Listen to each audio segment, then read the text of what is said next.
Good afternoon. Good to have you all here at the Tennessee Williams Festival. I'm David Johnson. I'm the editor of publications at the New Orleans Museum of Art, and I'm also the former editor of Louisiana Cultural Vistas magazine and the Digital Encyclopedia of Louisiana. So I'm reasonably steeped in a lot of the subjects we're going to discuss today, but we're going in a direction that perhaps a lot of scholars might turn their nose up at. Television.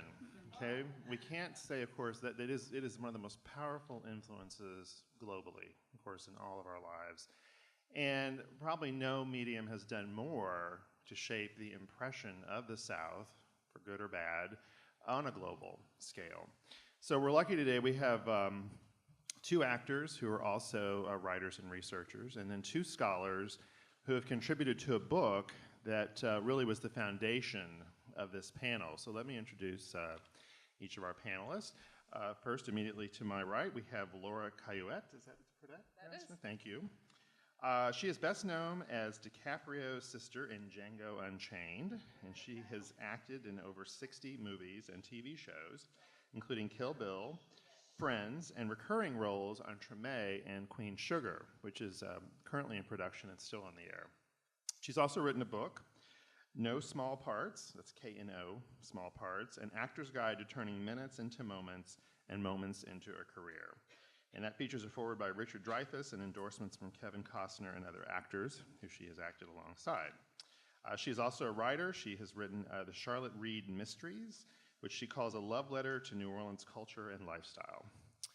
And then next to her, we have Henry Griffin. Henry is a screenwriter and filmmaker from New Orleans. His first screenplay, Rock, Scissors, Paper, was optioned by Fox 2000 in 1996, which began an illustrious career as a professional screenwriter and script doctor. He has also worked for Fox, DreamWorks, and New Line Cinema. And as an actor, you say quasi-played yourself in the HBO series Treme. He's also directed documentaries and music videos and appears monthly on the WWNO radio show All Things New Orleans. I forgot to mention I teach at UNO also. Yes, yes. All right. Then we also have from the University, is it Mississippi or Lafayette? It's Mississippi. University of Mississippi. Jennie Lightweis-Goff. She grew up in the Blue Ridge Mountains of South Carolina, but has spent much of her life here in New Orleans. She teaches at the University of Mississippi, including a class called The Cinematic South. Her book, Blood at the Root, Lynching as American Cultural Nucleus, won the State University of New York Press First Book Prize in African American Studies, and she's currently at work on a project that places Southern cities at the Center of Urban Studies. And then, finally, I'm bouncing around here, Joanna Davis-McElligatt? McElligatt. She's an associate professor of ethnic studies and English at the University of Louisiana at Lafayette. Her scholarly interests include the literature of the American South, Africana studies, critical race and post-colonial theory, comic studies, and studies in popular culture. Her current project, entitled Black and Immigrant, The New African Diaspora in 20th and 21st Century American Literature, explores literary and historical representations of immigrants of African descent to the United States. So a little bit about this book, Small Screen South. It's a collection of scholarly essays about a very wide range of television programs, from The Andy Griffith Show, to Designing Women, to Duck Dynasty, and Miami Vice. So you really get the full TV guide in this book. But I'm going to start out with Joanna. You have written specifically about True Blood, which I have some notes here, aired from 2008 to 2014. It was a vampire television series based on a series of books by Charlaine Harris. And in your essay, of course, you write about how, if you haven't seen the show, let me just give you a basic premise. Vampires have lived, of course, on the earth for eons. Of course. But only in recent times have they decided to, quote, come out of the coffin. Okay? So they have made themselves known, and they are now agitating for full civil rights. Now, one of the conditions of them being able to enter polite society is that they are now drinking synthetic blood rather than going after human victims. But again, they are trying to promote themselves as a bit of an oppressed minority. Now, in this, a lot of people have drawn parallels to the gay rights movement, and of course also the civil rights movement for African Americans. And you've written very eloquently about this. But I'd be curious to hear your thoughts and those of other scholars on whether those parallels were accurate, or whether comparing gays and lesbians to vampires Again. is an insult. So if you could just take us from there. Yeah, the Alan Ball, the creator of the series, argued in a few interviews that he thought it was ridiculous to compare, he's a gay man, that he felt it was ridiculous to compare vampires to gays and lesbians or to African Americans because he claimed they were literal monsters. But I argue that he does do that. I mean, the title of my essay is God Hates Fangs. So if you watch the beginning of the series, which is a frenzied bricolage of all of those images of the Deep South, decaying buildings, things that are strange, like Pentecostal ceremonies, baptisms in rivers or bayou, I don't know. So definitely Ellen Ball is co-opting the language of that struggle in order to frame vampires' liberation. But part of the problem is that the vampires that he's concerned with are all, well, they're super strong. They're practically invulnerable. I think only a stake to the heart and silver, but even silver can't really do it. Their blood is a powerful hallucinogenic that gets humans high. They're incredibly wealthy. So I guess the only way they're oppressed is that because they're deceased, they can't lay claim to property. They need to have a human liaison. But definitely Alan Ball co-ops the discourse and rhetoric of oppression surrounding queer communities and Black communities in his framing of it. So I wrote about that character Lafayette and the actor who unfortunately passed, I think it was a year ago or this year, very recently. A Black, genderqueer, gender fluid character who the show wants to engage with the ways in which he's oppressed, but because vampires are framed as the actual oppressed class, all other kinds of forms of human oppression, he's not able to fully explore. I mean, it's a fascinating experiment, but ultimately a failed analogy, I think. So you don't believe that it in any way maybe opened eyes or perhaps led to some recognition of oppression within our own time, even though we're looking at a very fictional I think concept. if you were going to look at Lafayette, the character, and the way that he's marginalized, one of the problems of Suki Stackhouse is half fairy, half human.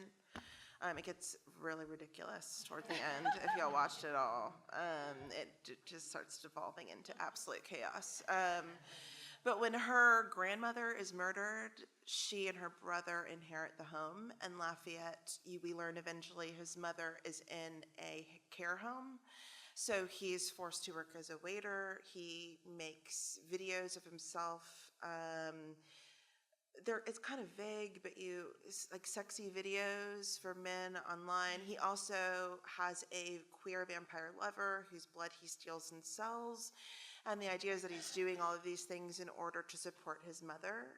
So I think if you were to really consider Lafayette a disenfranchised, poor Black Louisianan, then sure. But if you're looking at Eric Northman, who I think is 3,000 years old, and at the end of that, him and his lesbian bestie, Pam, invest all of their millions in the stock market and become super rich.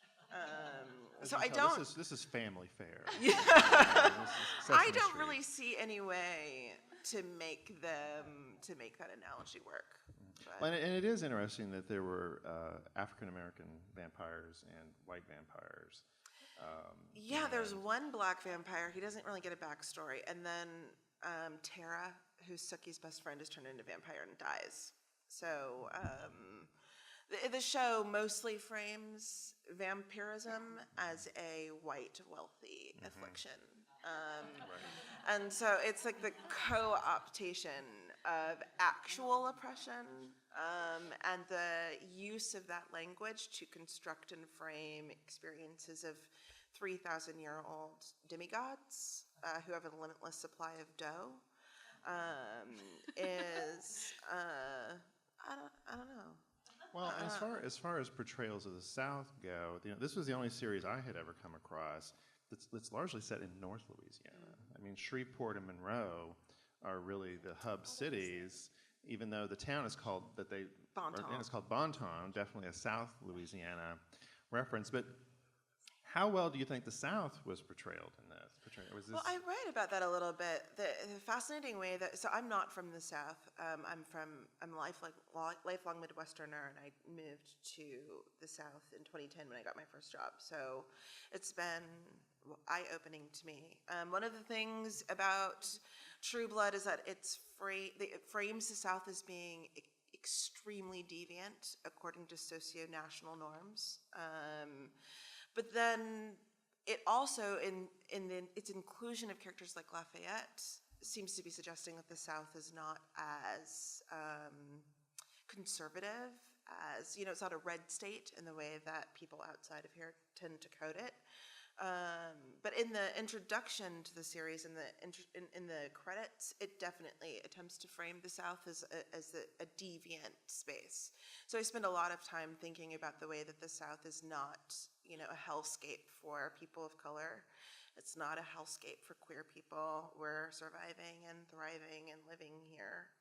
And in many ways, better off in the Deep South than we would be in Milwaukee or Iowa, which is where I came from.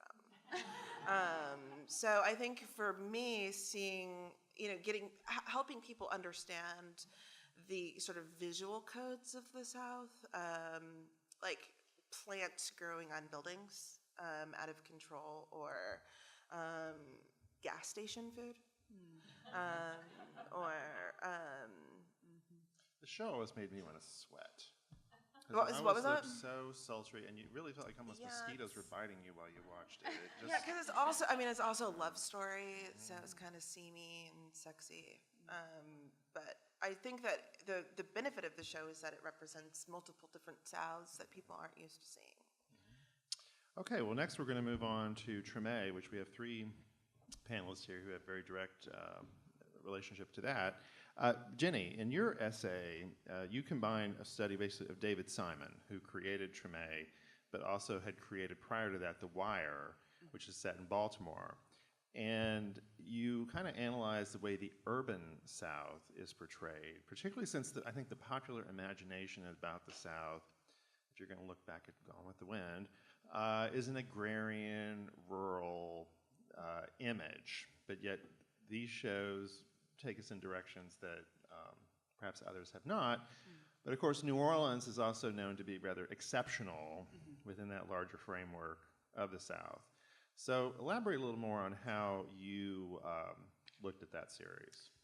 So I'm going to try not to filibuster on the subject of New Orleans exceptionalism, which I don't believe in. But I'll say this. I'll say a few things about American cities and Southern cities in particular. So Thomas Jefferson wrote one book called Notes on the State of Virginia that a lot of people read because it's his one and only book, and because there's this moment in Note 14, it's separated into notes instead of chapters, where he lists all the deficiencies of Black people. And it is a really stunning list, and in it, among other things, he says that Black people are excellent mimics but very bad thinkers. And he frames it all in a critique of the poet Phyllis Wheatley. And often when I assign this, I have students say, but wasn't he in love with Sally Hemings? The woman that he met when he was 54 and she was 14? No, he was not. If he was in love with this woman, that says far worse things about him, right? But in this note 19, he establishes the parameters by which Americans have lived, I think, for the last 300 years. It is the most stunningly anti-urban paragraph I've ever read. The book is quite short. And in it, he says, essentially, cities are European inventions, and that America will only survive if we entirely banish cities from the continent. He said, cities contribute no more to the health of a democracy than parasites contribute to the body of a dog.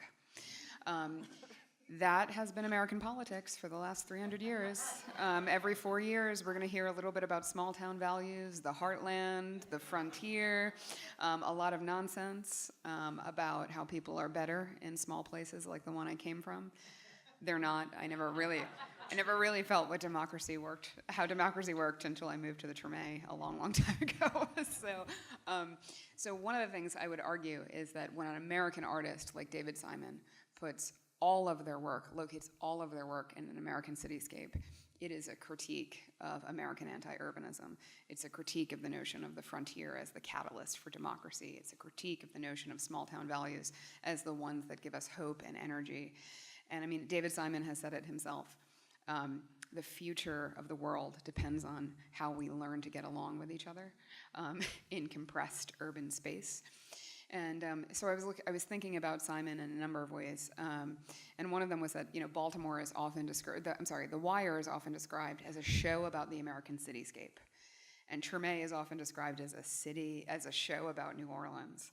But they are both shows about the American cityscape and how cities function, the kind of municipal crises of the 70s to the present, how we fix that, and how we learn to live with each other, not as a family, which is the basic unit that so many people have posited as the sort of smallest unit of society. I think the street, the block, and the neighborhood are the smallest units of society. And so I really looked at David Simon as someone who's intervening on that question as a public intellectual, not just a maker of popular culture. I have to say, for those of us who lived here and watched the television show, of course, you almost had to have group therapy when you were watching it. Yeah. It starts 3 months after Hurricane Katrina, and I believe it ran for 3 seasons, 36 episodes, 3.5. Yes, because you were obviously there. And there was often a debate about, of course, accuracy of portraying New Orleans. Mm-hmm. And I'm going to ask the three of you who were engaged in the show what you thought.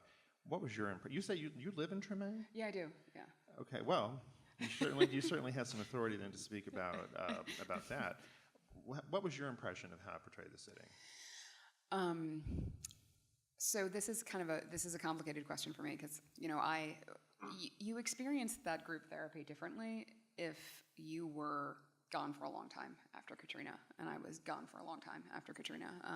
Didn't really come back until 2010, and so there was, and that's around the time Treme starts airing, and it can be the case that your wound is distance, right, rather than proximity. I think for a lot of us who were gone for a long time, it actually felt as though it was a betrayal that we hadn't returned, that we hadn't toughed it out like people were in 2006, 2007. So it was like a different kind of group therapy that I needed. But what I found the year that I came back, this time with a job rather than bumming around like those kids on Decatur Street, which I did for a long time, David Simon was the keynote speaker at the Rising Tide conference. And one of the things he said, people care so much about your standing to make an argument. And he's like, I don't care at all about standing. And I was like, okay, I feel empowered to write whatever I want, right? Because he said, being Native or not being Native doesn't empower you to make an argument. Staying through Katrina or not staying doesn't empower you to make an argument. Making an argument empowers you to make an argument, right? So it was really remarkable for me to see how Treme unfolds, and I think how it unfolds in kind of parallel lines with The Wire. I mean, if you watch the 5 seasons of The Wire, you've got 2 seasons about the drug trade, you've got a season about the crisis in the newspapers, you've got a season about crisis in organized labor, and a season about crisis in schools. You could make Treme about those 4 crises as well, right? And there's something that American cityscapes all have in common, and then there are things that American cityscapes all, the ways they sort of diverge from one another. And so the argument that I'll always make about New Orleans and about my neighborhood in particular is that every place is particular, but no place is exceptional. And so, I welcome anyone to write a travelogue, a walking tour, make a movie, or paint a watercolor of my block if they'd like to. Okay. Well, one of the peculiarities of Treme, and to an extent it was unique to those of us watching it who live here in New Orleans, was you would often tune in to see which of your friends or recognized faces were in the show. Because I don't know a whole lot about the history of television, but I did not know of any show where people so often portrayed themselves among fictional characters. Actually, I was an extra in Treme. I appeared in the Mardi Gras episode of season 2, and I was the tallest person on the set. So no one would call me Cajun or Creole either. I can guarantee I looked like the tourist. So Henry, you were cast in Treme, and you pretty much played yourself. Pretty much. But I'm curious to hear how you became associated with the show. Okay. First things first, my name's Henry Griffin. I grew up in New Orleans, and so some people saw me and they're like, I know that guy, because I could have rented you a VHS tape or sold you a cup of coffee at PJ's or tore your ticket at the Britannia at a high degree of visibility.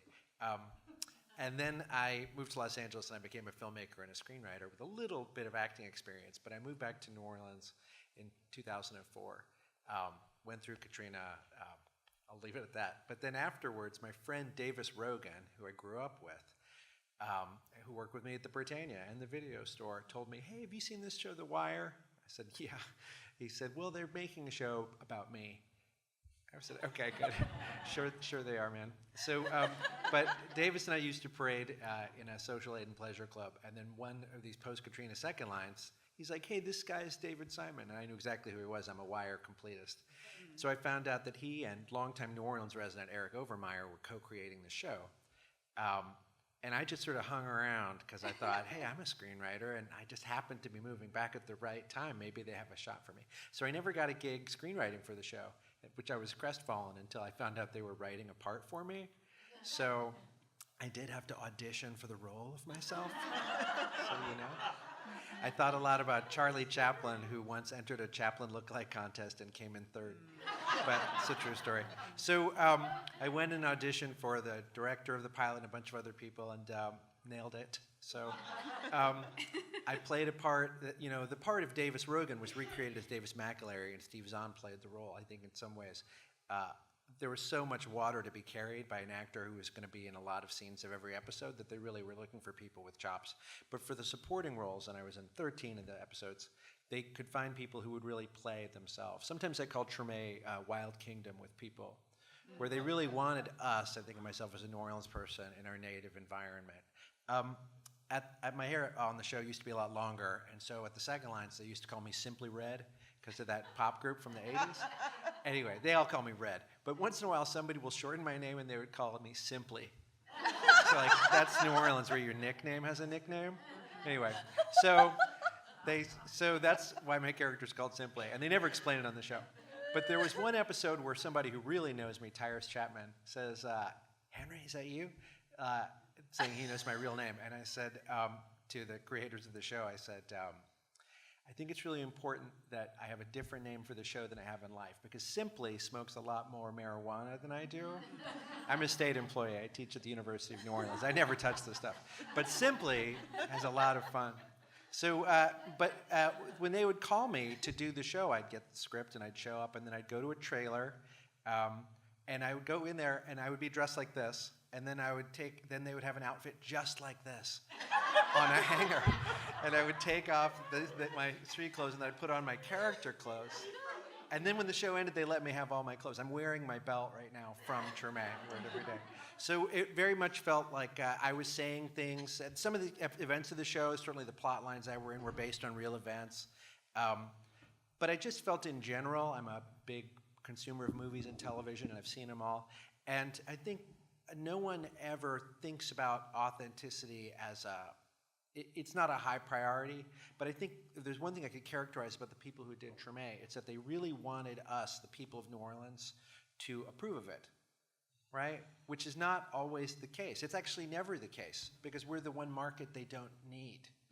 we're going to watch the show no matter what, you know? I mean, if you were making K-ville or, you know, The Big Easy, the series, or any other show that's sort of doing the same thing, sort of in the, I'll call it the gumbo genre, where they're trying to create but these folks wanted it to be something that we would recognize, to the point that they really cared a lot about which songs they used, which names, which slang. If I had an opinion about, you know, how I would say something, they cared a lot to get it accurate as far as that's concerned. And I think, just to tag on your thing about exceptionalism, I think, you know, my joke about New Orleans is that, you know, nobody ever orders a turkey sandwich, because of course you'd have to get like a po' boy. You have to do only the most exceptional things about New Orleans to represent its culture, and that's how you have like a midnight jazz funeral with flambeaus in Jackson Square. So you want to throw in everything all at the same time. So I think they were trying to get at something a little more, you know, diurnal. They were trying to get the real life of the people here. But you're sort of falling into that question that New Orleanians deal with all the time, which is, you know, stop saying New Orleans is made of magic, but also don't you dare say New Orleans is not magical. Exactly. So, anyway, how's that for an answer? Yeah. So how, in the end, after you watched the whole series, how did you feel that they did? I mean, how close did they come? Oh my gosh. Well, there's a couple of things. One, you know, the show did end a little bit earlier than they wanted, I think. I mean, it's a miracle with The Wire that lasted 5 seasons. I think after 1 or 2 every year, it was just like, that show barely found an audience and then discovered its audience later, which books can do quite easily. And movies can as well. Television is such a short grift that week after week, its viability is determined immediately. Whereas a show like that, I mean, HBO is on the subscriber model, so they're like, they know people are watching the show, but they also know, do people watch the show later? So they realized that The Wire, while never a big ratings booster, it found an audience later, and they still owned it. So with Treme, even though it was not truly a critic's darling, maybe it was not really a ratings booster, and it didn't win a lot of awards. If I'm not mistaken, David Simon still hasn't won an Emmy. So after 3 seasons, it was really like, the only reason to keep it going was because everybody knows that the story of New Orleans after Katrina ends with the Super Bowl. Everybody knows that. So they hadn't year by year gotten to that point. So they did get I wouldn't say a short series order, but they were only given enough money, as I understand it, to do so much television. So they ended up having to cram through to the ending. I was really overwhelmed by it. I also, not only to see myself in it, but, you know, I had one episode where I saw 11 guests from my wedding were in the episode, somewhere in there, like top of a car. I think one of the odd things about Treme, which is a show I really, really adore, don't get me wrong, is that it was too late and too soon. Do you know what I mean? Mm-hmm. It was not right after Katrina. It was like 4 or 5 years. We were sick of it, right? To go back and relive those funerals or those events and et cetera. It was something that America had a little bit of exhaustion with the story. There were a couple of disasters afterwards. Mm-hmm. And then also, but there is that sense that now, even a few years later, some of the people in the show have already passed away. Some of those performances, the documentary aspect of the show is only going to get better and better. Mm-hmm. And I also think that when people binge the show, you can't say nothing happens in it. You get the whole show together. So if you can really appreciate it, the way that The Wire, and for that matter, The Corner, work like as one story. So I'm happy that we have it. And Laura, of course, you were also in Treme. Tell us about your role, and then a little later I want to go into Queen Sugar, but let's talk about what you did in Treme. Well, I actually had a very long and then very short journey with Treme because I auditioned every year. And I never got the part. And they would bring me in. There was one time they brought me in on Ash Wednesday. If you're not from here, that means I had just partied for 3 solid weeks. And my southern accent was so thick. And I was slow talking, you know, how we slow talk. And the part that I needed to go in for on Ash Wednesday was a fast-talking New York literary agent. And I finished, it was a callback, so it's David and Eric and the whole gang, and I did my thing, and they looked at me and said, Laura, where do you think this woman's from? And I said, oh, I know where she's from, but I can't do that today. And they said, you know she's a New Yorker, right? And I said, oh yeah, no, oh, you know, give me, a week from now, I will be a New Yorker, but today, this is what you get. So I kept not getting the part. That one I wasn't surprised. I went home saying, I'm not getting that part. But I kept not getting the part with them, and they kept bringing me in, and I kept not getting the part. And one day, I went in for yet another part, and I made some joke about how here's the next thing I won't get on the show. And the casting director said, well, you know why you're never on the show, right? And I said, you haven't? No, I do not know. And she said, because of your hair. And I said, my hair? And she said, you have the same color as Melissa Leo. There's like 10 people on planet Earth with that color, and both of you have it. And I said, oh. And she said, but you know, they love you, so just keep coming back. Well, that part that I auditioned for that day was to play David Morse's ex-wife. And Melissa Leo was his current love interest. So this show decided maybe he had a type. And so that's how I defeated the hair problem by just hanging in there. But I was kind of devastated to find that they hired me to play a non-New Orleanian. And then my second scene, which we shot here in Metairie, was in the snow. They trucked in snow and created, the kids in the neighborhood had such a fun time. But yeah, so I didn't get to play a Southerner on the show.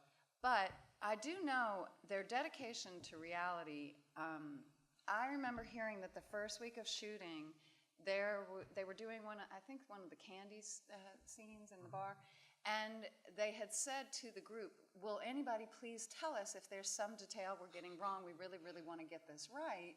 And, you know, everybody had already heard that 10,000 times, and so somebody said, do you really want to know? Like, are you, for real, you want to know? And they said, yeah, no, for real. And he goes, this is a Beta beer. And all the people on the set who were working for Treme were like, yeah, a Beta beer, local beer. And all the people in the bar scene, all the background and all that were like, yeah, we don't drink a Beta beer. And they said, well, you mean you don't drink a Beta beer? And they said, that's a white folk thing, that's an uptown thing. We don't drink that Beta beer down here. And they said, well, what do you drink? And they were hoping for some other exotic local, and they all said, Bud Light. Or Bud. And that was it. They all wanted Bud or Bud Light. And they were so disappointed that we weren't Well, a case of fancy. taking exceptionalism. Exactly. Where they really wanted that thing. But I did appreciate that the show's rigorous honesty, or attempts at rigorous honesty, gave us moments where we saw, like, Oliver Thomas playing himself, making the choices he made that ended him up jailed, and reliving that for our entertainment purpose. That's a very brave thing that he did, but it was bold for the show to even ask him or create that scenario. So there was a lot about that show that is going to survive time well. Can I just add, I think, as an anti-exceptionalist, my favorite scene of Treme is when somebody tries to order a Sazerac at LaDonna's, right? And she's like, actually, this is a Bud Light kind of I'm sure place. we all have a favorite. Right, but yeah, and I would also say, like, Treme is a remarkable document of what the journalist Chris Hayes has recently called the fail decade, the decade that lasts more or less from 9/11 to the crisis in the Catholic Church, where essentially all of her institutions failed and failed and failed and failed. And Treme is a kind of perfect document of that moment, right? The failure of the federal government in this case. Well, in the vein of the exceptionalism and the magic, no magic question, I think the best moment for me and my favorite moment of Treme was in the first or second or third episode. Elvis Costello is visiting Vaughn's and speaking to Kermit Ruffins as he is making his barbecue in basically a converted trash barrel or oil barrel. And Elvis is saying, well, why don't you travel? Why don't you tour? Why don't you make a bunch of records, come all over the world and do this thing? And as, Kermit is flipping meat on this trash barrel, he says, and leave all this? And that is what it is. For all of us, I would never leave this potholed, sweat-infested, honestly, it is magical, even though it's not. But the show didn't hesitate to show New Orleans As it and its was. warts as Yeah. well. But it wasn't all- you said that True Blood's a love story, and I think that Treme is a love story but it's a self-love story. Mm-hmm. It's a story about a city and the people in it who are obsessed with itself. Right? So I'm assuming many of you are local people, we're obsessed with our own culture to the detriment of our interest in other culture. Our own failing institutions to Well, when they make better food, we'll get more interested. Exactly. So no wonder there's a reason that the show works, but at the same time isn't quite popular to But other I think people. that's, I live in Acadiana, which I didn't even know was a thing until I came down here. And the one glimpse that you get of Acadiana and Treme is the Cajun Mardi Gras, the career, which, so I think that maybe it reinforces the New Orleans-ness, because I would never choose a career to Mardi Gras to show Acadiana. In fact, they're usually segregated, and I wouldn't feel comfortable going to one. So I thought that it was fascinating when they go to Baton Rouge, right? And then when they go even further across the basin, it seemed to lose touch with reality and started to rely on place-based cliches. And There's one large cliche that sort of is in the Big Easy and a lot of other things, and it's sort of the ambassador story, Yeah. which is the outsider going to a place, and then the Yeah. person we identify with is the person who's visiting and not the people who are being visited. And so that particular story, which is really in it because it's about the rookie who wears beads to the Cajun Mardi Yeah. Gras, and they're like, you don't. And so it's the same but thing. we like, do throw beads in Right. Cajun country. We don't all wear those chicken costumes and cochon, Right, whatever. exactly. Yeah, so. out. Well, Laura, I also want to talk about the series you're currently working on, Queen Sugar. It's based on a novel from a first-time novelist, Natalie Bazille, who we had here a few years ago, about an African-American woman who, correct me if I'm wrong, she inherits a sugar cane farm. A mill. A mill in Acadiana. There's In cane as well, Acadiana. but- She comes from a Acadiana Creole background, but she's been living in California as part of the migration that went there. And she really has very little understanding of this part of her family's heritage, the fact that she came from sugar processing heritage. So tell us a little bit about your role in that series, which it's on the Oprah Winfrey's network, correct? It is. Yes, so and Oprah she was the is one my who. boss. Yes. And Oprah's the one who made this series possible, because it's also made perhaps one of the first times African American women in the South have been portrayed in such prominent roles. Yes, and in such balanced roles, because as lagging behind reality as portrayals of Southerners are and portrayals of women are, portrayals of black women, I think, lag even further behind. There are very few positive portrayals or well-rounded portrayals on TV. And so it's really a family story. It has very little to do with being black until being black is the only thing it can be about in that moment. But it's really just about family stuff. It's about, if your sister came home as the prodigal daughter and took over the family business that she doesn't know about, then you might feel some feelings, And that's really what the show is about, the family dynamics and the dynamics within their community when this, because even though she's from there, she's an outsider at this point. She doesn't think like they do. She doesn't do like they do. And she doesn't know anything. And so, yes, she's coming in as the outsider, trying to take over and be a boss of a thing where, there is already an up and running community of other sugar millers who know how things are done. And so it's the dynamics of that community and the dynamics of that family. And it's beautiful. I mean, in every possible way, it's beautiful. Yeah, and a lush sugar fields. Yeah, well, and the people are beautiful. The wardrobe is beautiful. The writing, the directing, the acting. It's beautiful. And you said this is the first time you've been on in a production that is primarily, at all directions, led by women. Yes. So, Yes, how I've would you been in this industry for over a quarter century. And previous to Queen Sugar, I worked with exactly 2 female directors. I've done over 60 film and television projects and over 60 commercials, and I can even go and say, even on auditions, I have done literally thousands and thousands of auditions, and those two women I auditioned for both hired me. So I haven't met other women in the industry. I met one female DP in my whole life, and she's one of the #MeToo people suing somebody. And, you know, like, it's just not an easy industry to be a woman in anyway, and to get up the ladder is the impossible thing. So statistically, we don't do so well in this industry. So when I arrived at work my first day, we're a small group here, and so a lot of us know each other. And so I recognized some people I knew from other movies I've done and other shows. And I asked them all, so what is it like to have an all-female? Because every single episode is directed by women.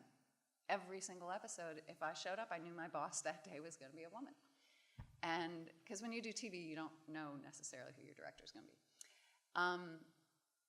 And every person that I asked, they all said the exact same thing. And when I'd say what's different, they'd all exact same thing. There's no yelling.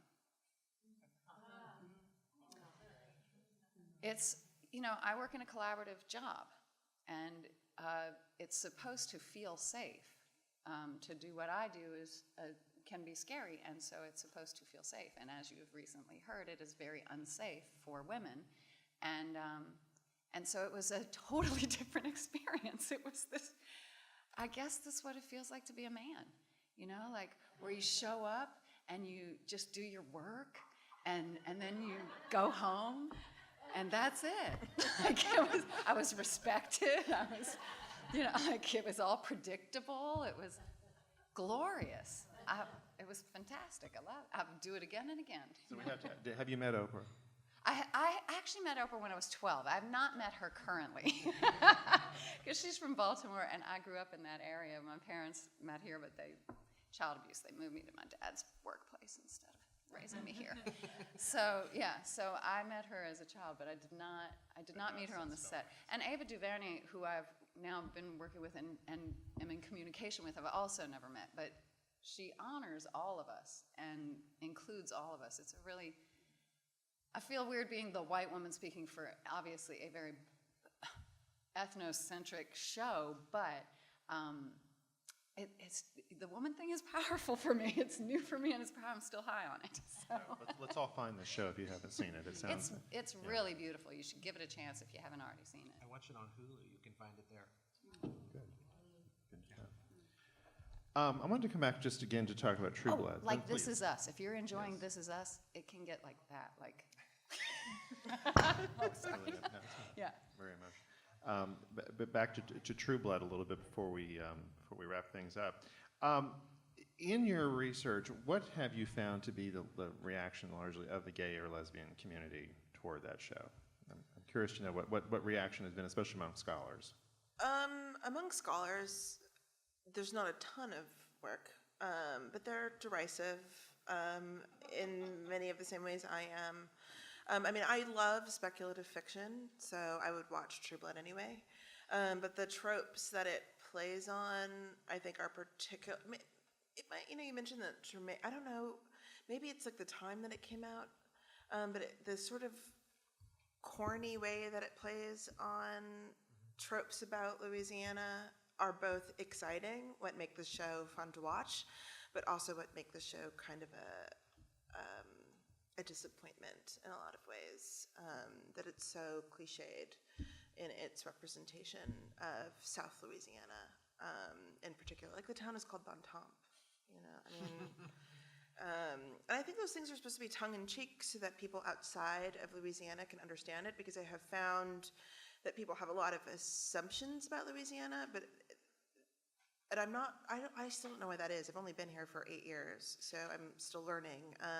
People really think that they know Louisiana, and I think it's based in part on watching things like Duck Dynasty and True Blood. And, my dad watched Tremaine. He was like, "Is it really like that down there?" And I was like, "Well, what is what like? You know, is it always Mardi Gras? Like, what are specifically are you seeking for me to confirm for you here? And I Well, think can I that- say a stereotype I think none of us Yeah. have said out loud that I encountered as a real person and not a TV well, I'm a union person. All actors are union people, and I've been in the union for decades and had been in the union for decades before I moved here.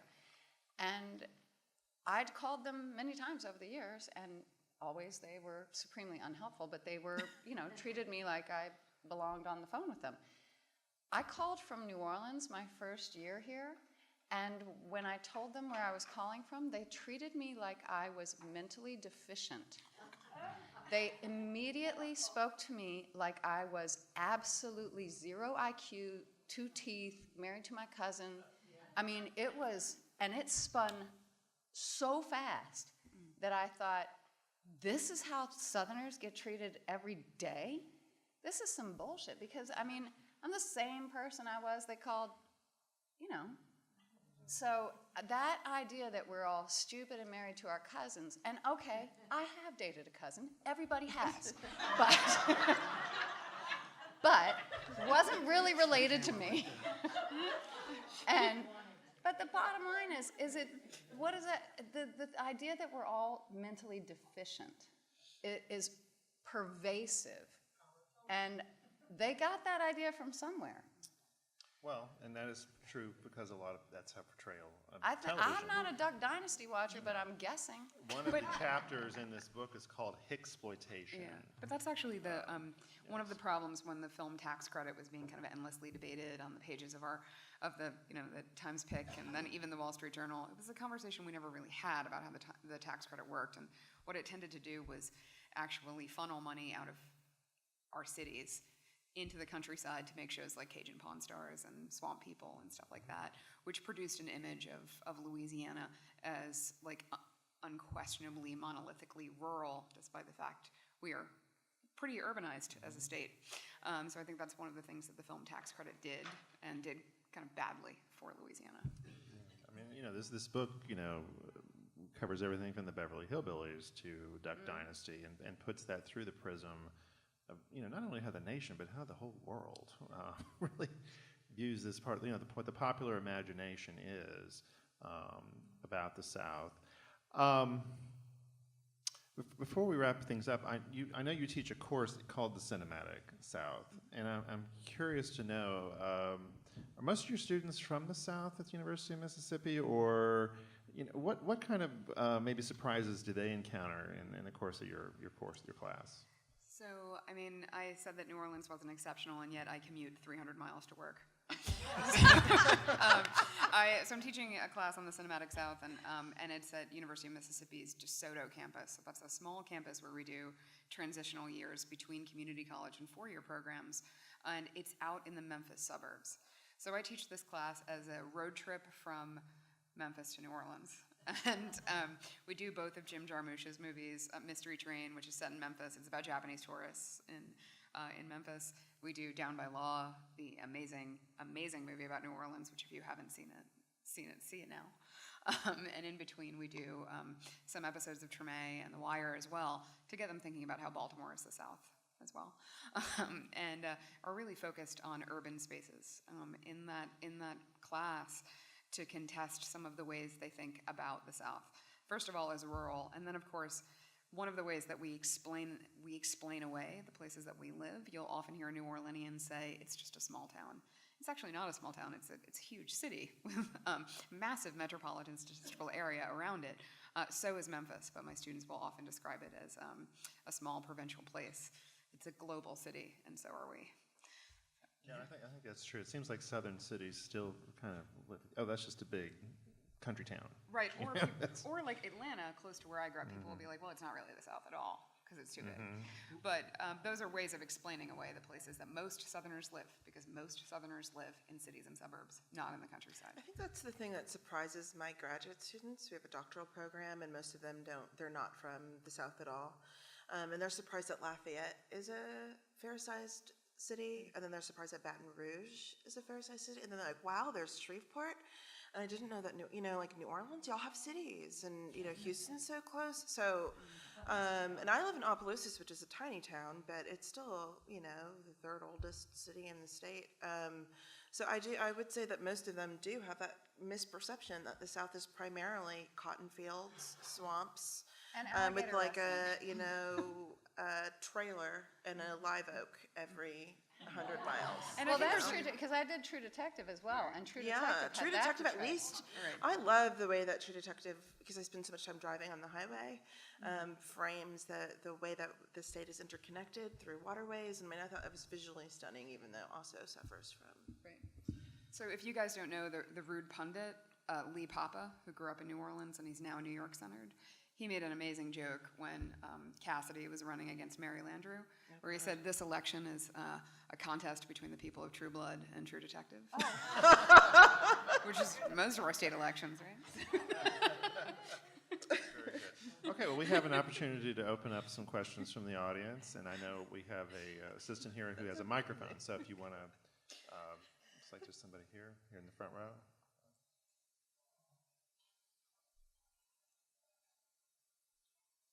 So, tidbit, the True Detective apartment, the townhouse that they did for his apartment is my next door.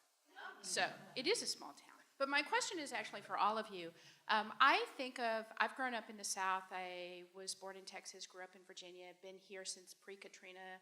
My dad was here in the 50s, so we came back every year. But I think what I see, I do describe it as a small town city. And I describe it that way because people are connected in a way that I did not find living in New York. So my question to all of you is, do you think that is what people mean when they talk about small town from the inside, or do they think of it more of as a negative thing? The first thing I think of, I also lived in New York, is that in New York nobody makes eye contact with anybody, whereas in the South in general there's this overarching theory of hospitality. And then in particular in New Orleans, I tell people, in New Orleans, anybody will talk to you at any length about any subject, right? So you could just be getting your oil changed and you'll have a 45-minute conversation with somebody and you'll never exchange names, right? But you can just talk to anybody. And then of course, New Orleans people, if you go somewhere else, we talk way too much, right? We're storytellers and we're long-winded, and if you're from New Orleans, we're also narcissistic. So, other people are like, sometimes you can just let it be quiet. Oh. I've never learned that, but so I think that's something that we have in common here that builds community and also generates a strong local identity that I think is something that binds us together. said. New Orleans, if you notice one of those like memes that goes around that separates the United States and all these new countries, New Orleans is in a different nation. We're in New France or Yeah. something. There's some little corner of Yeah, New yeah. Orleans, Louisiana that's like a different nation than the Yeah. rest of Louisiana. So I think that's it. I think we feel very insular as well. But I think also, like, just to call attention, there are some contradictions to New Orleans exceptionalism that I think we need to, like, get at. And I'll just mention one. If you remember the years after Katrina, you'll remember, like, even good-natured liberal people were suddenly complaining about the influx of Hondurans and Mexicans to the city. And also saying things like, it's the most Caribbean city in the United States. Well, we're right here across the Caribbean basin from Mexico. So if we're the most Caribbean city in the United States, you'd better be more welcoming to people who speak Spanish, which is also the name on a lot of street signs, right? So that's like one of the contradictions that I think New Orleans exceptionalism held. The other thing I would say, to speak to this specific question of small towns, Jane Jacobs, the great New Yorker who wrote the book The Death and Life of Great American Cities, describes every street, every block as a ballet, held in like perfect tension. Each person fills their part. There's the butcher, there's the florist, there's the person you leave your keys with, there's the person you leave your packages with, there's the person, if you have a guest and you're gonna be an hour late to meet them, there's the person you have meet them. That's New York in the 60s from her description. It's also the perfect it's an urban planning text. She's like, if you want a city to work, build the conditions that make that possible. New Orleans has those conditions in place. But that, to me, doesn't make it a small town. That makes it the perfect city. I just have to add, because you said that, Milton Glaser, the graphic designer who did the I Heart New York logo, said in this great documentary about him about New York, he said, New York does the work that America should be doing. And I totally stole that. I was like, yeah, us too. So I think any city that has a strong sense of identity and community, which can come in any variety of forms, they're individually exceptional, but they also do that work of bringing people together to engage directly and not through the intermediaries of institutions. Right, and if you read Jane Jacobs' book, she never mentions any city south of Baltimore, but her description of a perfectly functioning block is just a description of a second line. Even though she wouldn't have known it, she wouldn't have recognized it. So. Hi, I really enjoyed listening to all of you. I have just a question. It sounds like two questions. It's really just the one question. Just giving you a little pre-up. One would be, is there a show that you think really captures the South in a way that's accurate but also positive? And by contrast, is there really a show that portrays any region of the United States well and positively? I'm not answering for other regions. And I think Treme did a bang-up job. I really do. I think Treme is a time capsule of a moment in our city's very long story, 300-year-long story. In order to get ready for this panel, I watched as many episodes of all the different shows I thought might have been mentioned. And so two things I watched in advance of this. One of them was an episode of Frank's Place.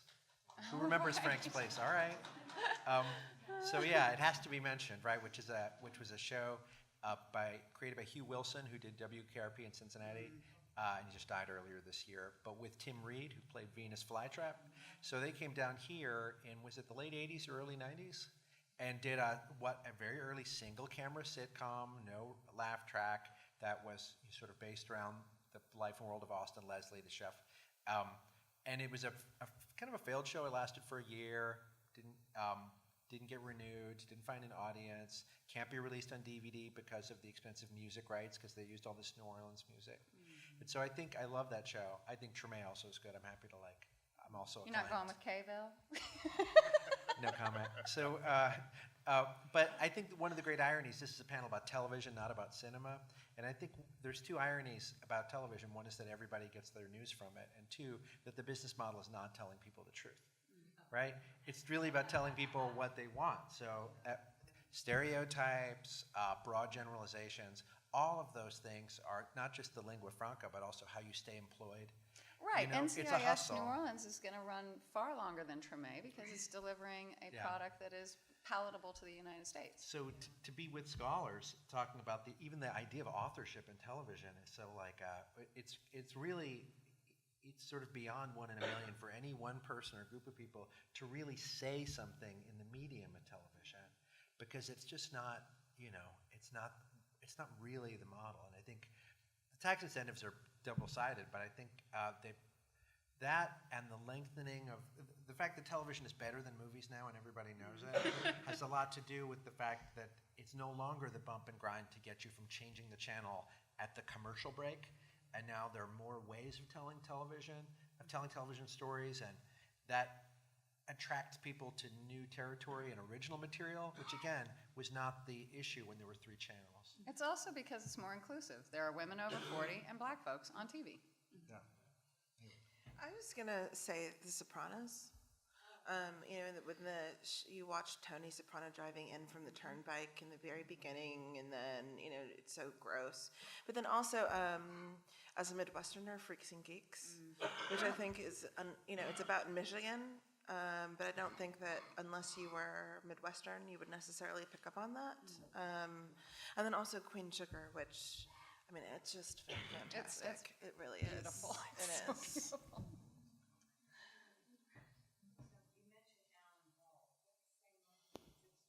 Yes. Mm-hmm. Yeah. That was a wonderful show. And True Blood I watched every episode on my own, and then when I saw the call for papers, I was like, finally, I can put this to use. So I watched True Blood without any provocation or any scholarly reason. Yeah, I started. Well, when did it start? That's what I can't remember. 2008. So it started So 2 I years moved before here you in- took your job here, No, I took my job here in 2010. right? Yeah, so, I'm curious, do you know, was when Charlene Harris wrote those I did read all of those too, was she on trying purpose. to make this a social activist message? Charlene Harris? Yeah, No, but- that's something right. Alan Ball added. So that was In totally fact, his Lafayette creation. dies in the first book of the series. So Well, that's she not was even a just writing spoiler. more of a vampire kind of fantasy. Not vampire fantasy, but vampire romance. So it's like a romance novel. There's a whole genre of them, like a romance novel, but yeah, exactly. Yeah, I would just say to the question of accuracy about how things are represented, I'm an urban studies person, so I will say, like, The Wire and Treme are really accurate, and I'm really sad that David Simon has now made 2 shows about New York, Show Me a Hero and The Deuce, because there are so many shows about New York. So please, I'd love a show about Atlanta. But there's one besides called Atlanta, Atlanta. Yeah. right? Atlanta's a really terrific. good show. Yeah. Yeah, so you guys should also And stream you're it. right, I lived in Baltimore. The Wire is amazing. It is. And Atlanta is the best show on television. Atlanta Yeah, is I think you're right fantastic. about that, Great yeah. show. Donald Glover for mayor was the headline. So. Hi, I have a comment and a question. One thing I was thinking while y'all were talking about the reason that New Orleans and the South is seen from outsiders is not just from film and TV, but also from literature. And like I'm thinking of Eudora Welty and Flannery O'Connor and the focus on the grotesque and how much more exciting it is to read about like cousins who are married with no teeth as opposed to a mom in Metairie, So I think that sort of gives that feeling to how people see us. The question I had was, do you think that with the way things are today and how we're focused and advocating for more diversity in film and TV and things like that, as well as like all the access people have to social media, that storytellers are kind of going to be pushed to give more accurate portrayals of regions and... No, I think there'll always be room for fantasy and always be room for inaccuracy. And there's a reason why Tennessee Williams is still very popular. He knew that the South was one of the best places to tell a story, as well. So, We got all the best characters. But just in general, there's also an increased sense of literacy in the world of media, movies and television, which is to say, for the vast majority of the first century of cinema and the first 50 years of television, it would really be impossible to do anything on your own. Personal statement, This you is have to true. get involved in this business.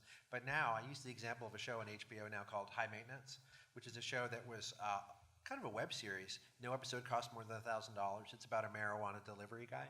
And they just did a bunch of little ones. They were so popular, they put them on Vimeo. Vimeo said, could we host them? We'll pay you something. HBO says, that's really working. Can you make it on HBO Digital? And they did that, and now they're on 2 seasons on HBO proper. Like, there's actually indie television festivals.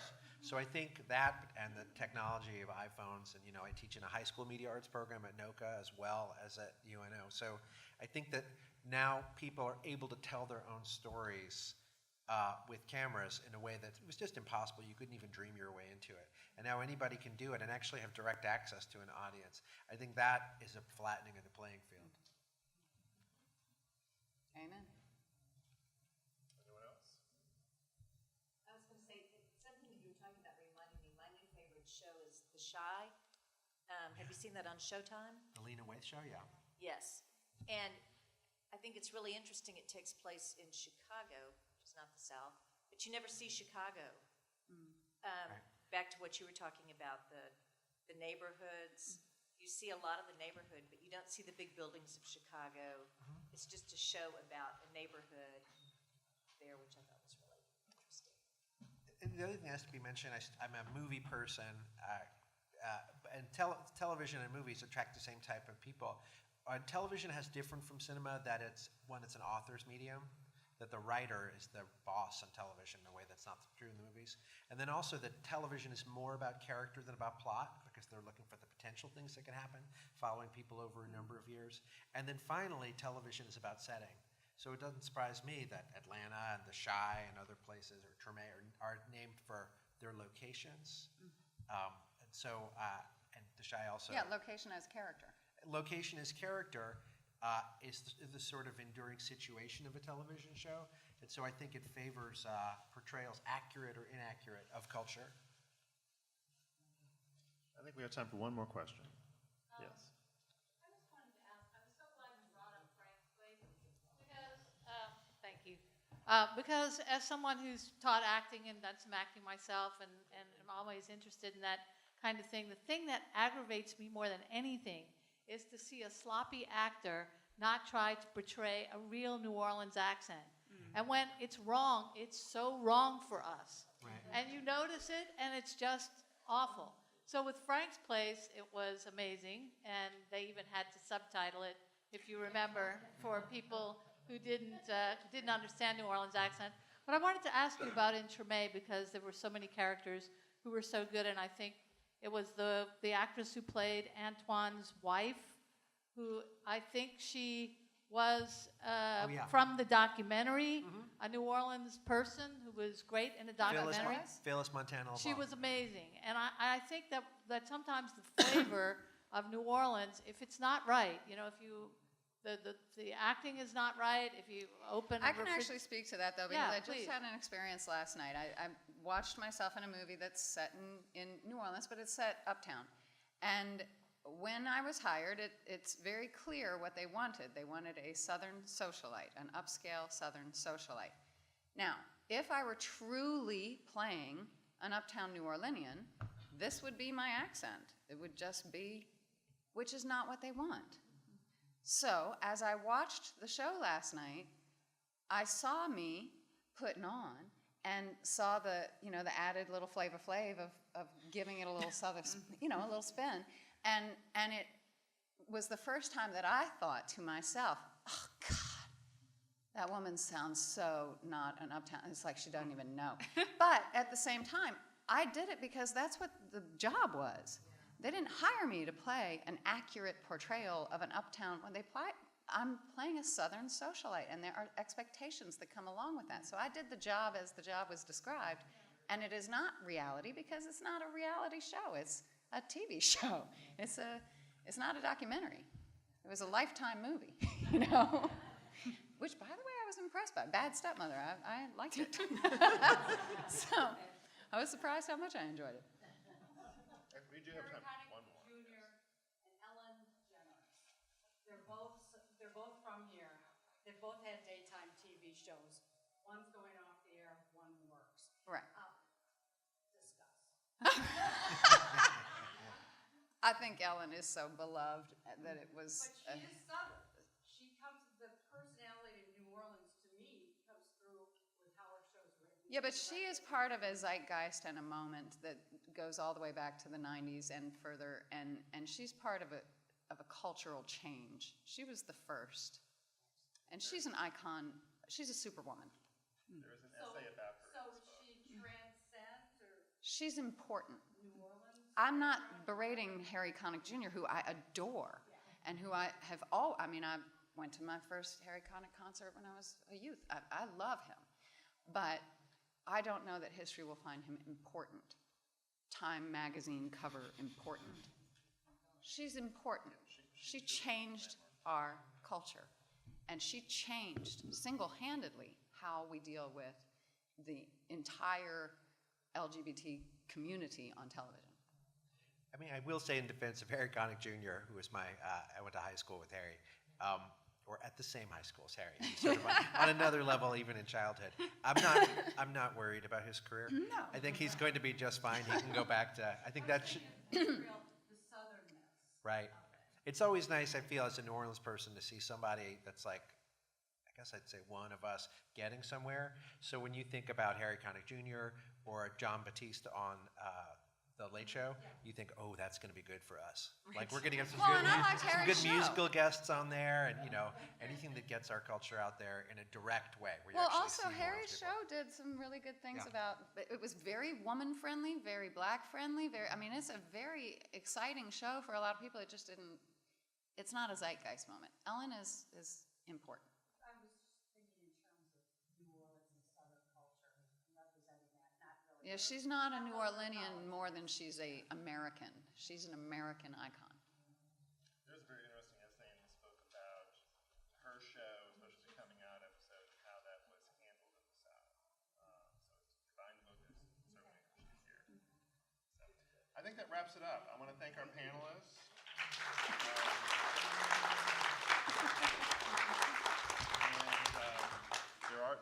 I believe the book is for sale next door if you'd like to get a copy. Oh, So- mine too. Yes, yes, well, yes. And my mystery books. And the authors can sign that as well. So thank you all. We'll see you at more of the festival.